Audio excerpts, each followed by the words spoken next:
guys, welcome to Team Gopes Motovlog. So for today, i-review natin yung CF Moto 450 NK. So bakit nga ba napili ko tong CF Moto 450 NK? So ito yung mga 10 bagay na nagustuhan ko, kaya napili ko tong 450 NK.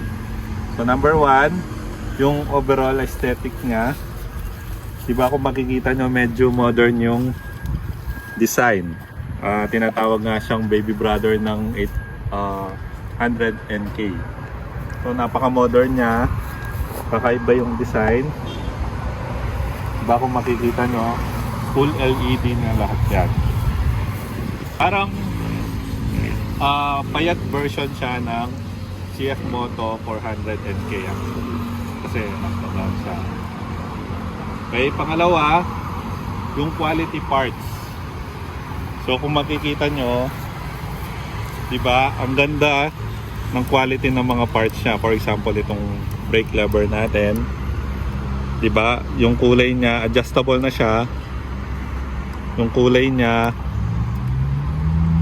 black na hindi siya glossy. Same with yung clutch lever natin. Yan o, yun o, napakalambot. Tapos yung side mirror niya kakaiba din.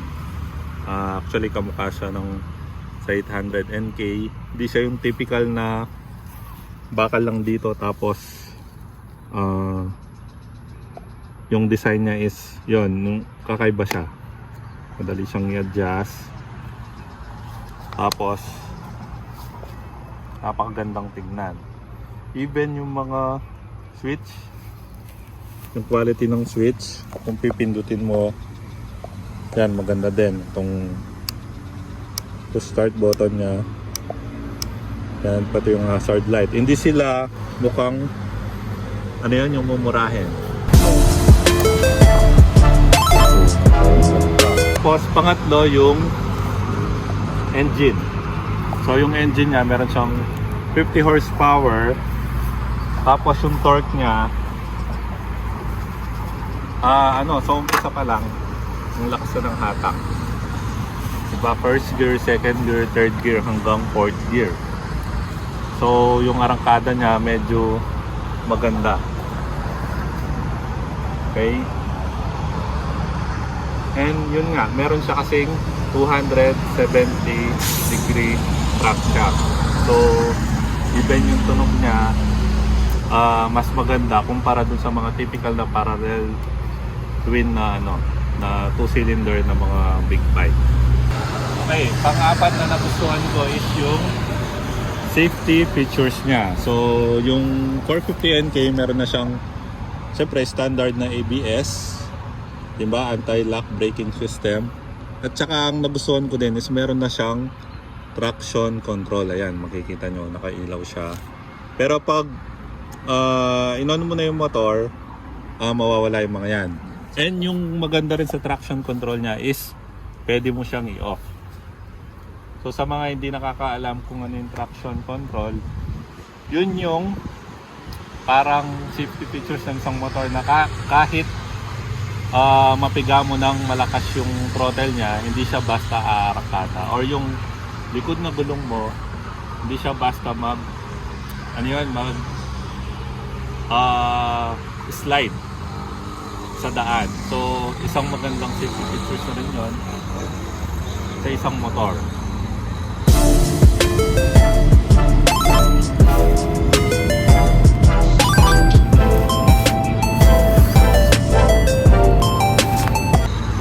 And then panglima, yung handling niya.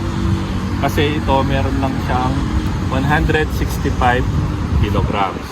So napakagaan. Diba, napakadali niyang i-maneuver, lalo na sa traffic. Pwede mo siyang ilusot. Diba, hindi siya mahirap i-kurba. Unlike pag medyo mabigat yung motor, mahirapan ka talagang i-maneuver. Diba, kasi ang gaan lang talaga niya. Yun din talaga yung isang bagay na nagustuhan ko dito sa 450 NK. Okay, tapos pang-anim is yung body position. Yan, kung makikita nyo, medyo matangkad kasi ako, 6'1". Kaya yung position ko is talagang medyo flat-footed. Actually, sobra-sobra sa pagka-flat-footed. Ayan, nakabend pa yung mga paa ko. So yung position ko is sobrang relax. Alam naman natin yung mga naked bike, talagang relax yung position. Pero mas relax to dun kumpara dun sa posisyon ng ibang naked bike. Kasi yun, yung halimbawa yung MT-15, yun yung dating motor namin. Diba, relax din yung posisyon yun, pero kumpara dito, mas relax yung posisyon mo. Ayan, makikita nyo. Yung foot peg niya kasi maganda yung posisyon. Hindi siya masyadong nakalikod, kaya hindi gaanong nakabend palikod yung mga tuhod ko. Kaya, yan. Kahit long ride, hindi siya gaanong nakakangalan. So, very relax yung posisyon niya. Okay?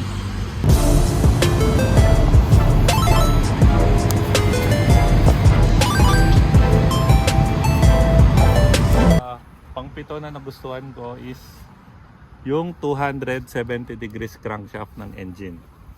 So, yan, kung maririnig ko, iba kasi talaga yung tunog niya kumpara dun sa mga ibang 2-cylinder na motor, which is 180 degree crankshaft lang kung di naman nakamali. So, iba yung tunog niya, napakaganda. Yan, kung throttle mo siya,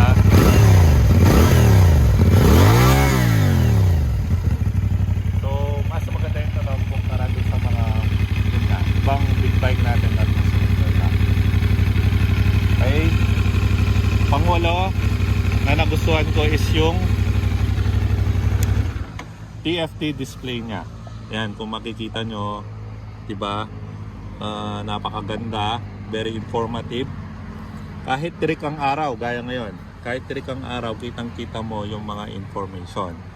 Tapos pag gabi naman, meron din siyang nag-a-adjust din siya, yung brightness niya nag-a-adjust din kahit gabi na. Tapos yung pang-siyam natin is yung syempre expressway legal na siya dahil nga 400cc na siya, ay 450cc na siya. So expressway legal na siya. So pwede kang dumaan sa NLEX, sa SLEX. Kaya yon, isang reason din kaya namin sa binili is para maranasan din namin nung magmotor sa sa NLEX or sa SLEX. Kasi yung dating motor namin is 150cc lang, which is yung Yamaha MT-15 nga. Okay?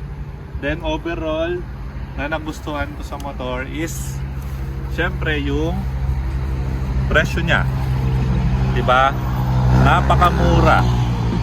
Ano lang siya, 262,800. Diba, sa lahat ng bagay na meron yung motor na to, diba, TFT display, yung 49 horsepower or 50 horsepower na engine, 270 degree na crankshaft, yung brake na J1, inverted fork suspension, diba, lahat yan hindi mo basta-basta makikita sa isang motor na ganun lang yung presyo.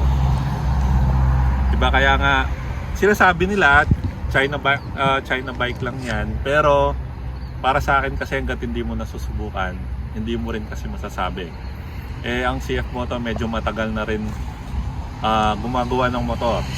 Actually, yung nagustuhan ko din before yung 400NK, kaso nga lang sobrang bigat niya. I think nasa 200 plus kilograms yun. Kaya yung nalaman kong ilalabas nila tong 450NK, talagang hinintay ko. Kasi yun nga, napakaganda, parang improved version talaga siya ng 400NK, diba? Tapos parang baby brother siya ng 800NK naman. Kaya sulit na sulit siya doon sa presyo niya. Pero syempre, diba, ako kasi ang mindset natin is kung magkano lang ang binayaran mo, huwag kang gaanong mag-expect ng sobra-sobra. Siyempre 262,000 lang to, hindi ka naman nag-expect na yung mga motor na parang may halagang 500,000, ganyan. Kaya wag tayong masyadong maselan. Sabi ko nga, kung magkano lang ang binayad mo, Di ba? Yun lang, yung expectation mo, i-level mo lang doon kung magkano yung ginastos mo. Okay, hopefully, nagustuhan nyo itong vlog na to. And hopefully, nakatulong din sa inyo kung balak nyo kumuha ng CF Moto 450 NK. Okay, salamat. Kung nagustuhan yung video na to, please like and subscribe na lang. Support our channel. Team Gopez Motovlog.